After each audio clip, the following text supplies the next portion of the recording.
mono or stereo. Rule of thumbs. Every sound that comes out of your project that is below 200 hertz should be mono. The reasoning for this is it stops a really complicated thing from happening where the phase cancellation of the sound waves below this threshold area can happen, which causes the overall sound to be quieter because of the ways that the speakers vibrate. They get told to vibrate in two ways at the same time, and it doesn't really work out too well. In general, I found that a mix will just sound cleaner and crisper if it's in mono below 200 hertz.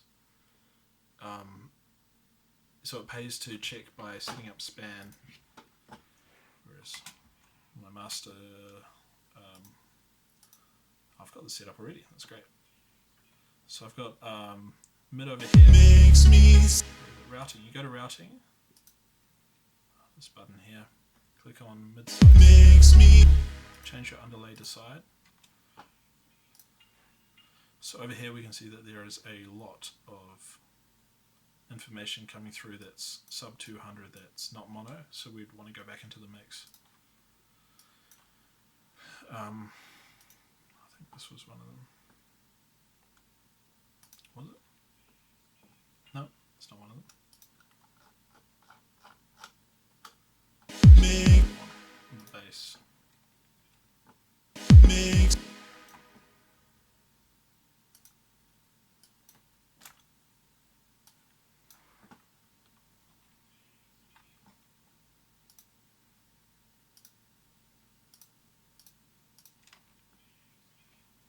So makes me sad, makes me sad.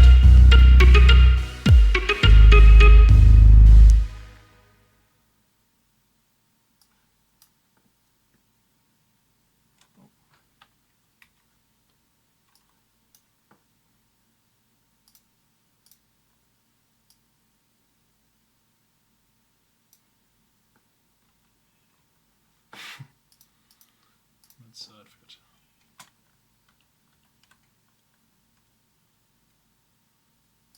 I don't really want anything below 50 anyway. So we got a mid-side. Makes me sad. Makes me sad. Makes me sad. So now what makes me sad. Side frequencies. Another way to do it would be to set up two bass tracks. So copy and paste this. If you don't have this sort of functionality on your EQ for whatever reason, set up two bass tracks. Have one of them find your mono. Okay, so it's utility in this. Find your mono capable effect. Make it only come out of one side.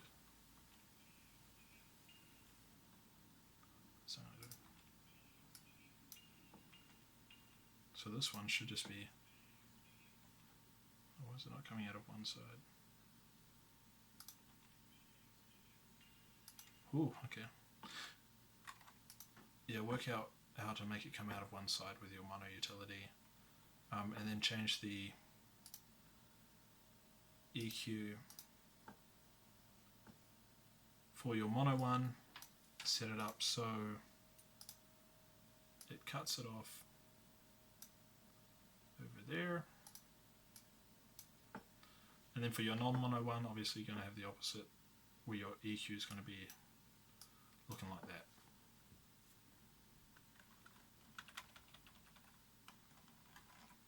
Cool. I'll look into this later. Just look up how to do it on your DAW, how to make a track mono if you can't figure this out. Yeah, so just a quick Google of your DAW, like for example Cubase, how to set channel to mono from stereo, something like that, into Google will help you out. Often there'll be some sort of utility function, like in this one, where you have to set the channel to left or right, but not both, so that it's just sending the one signal out through both speakers, so it's both going like that. To get your kick and your sub to be mono, don't do what everyone else is doing and just slap a mono on the track. This is a tip for you. split the frequency ranges first and have whatever sub 200 to be mono, because there can be some nice frequency ranges that your sub or kick might be hitting on the top end very subtly, and you can have those become stereo later on. Maybe put a slight ping pong delay on the really high end. That can be quite a nice touch. Little things like that will really add a lot of flexibility if you do them properly. So split up the regions into having the low end over here, make it mono using the system that I just said, and then have the high end, which you can then do stuff with later on if you want. Sometimes it's nice not to lose those high stereo frequencies. Mono should be put in at the end of your effects chain after the reverb, just because there's a risk that other effects might introduce some stereo sound to your channel that you don't want. So just put it at the very, very, very end of your effects chain. After reverb, but before the sidechaining compression. Should you put it on your master channel? No, never. Some people do say to mix a mono, they say it's a great idea.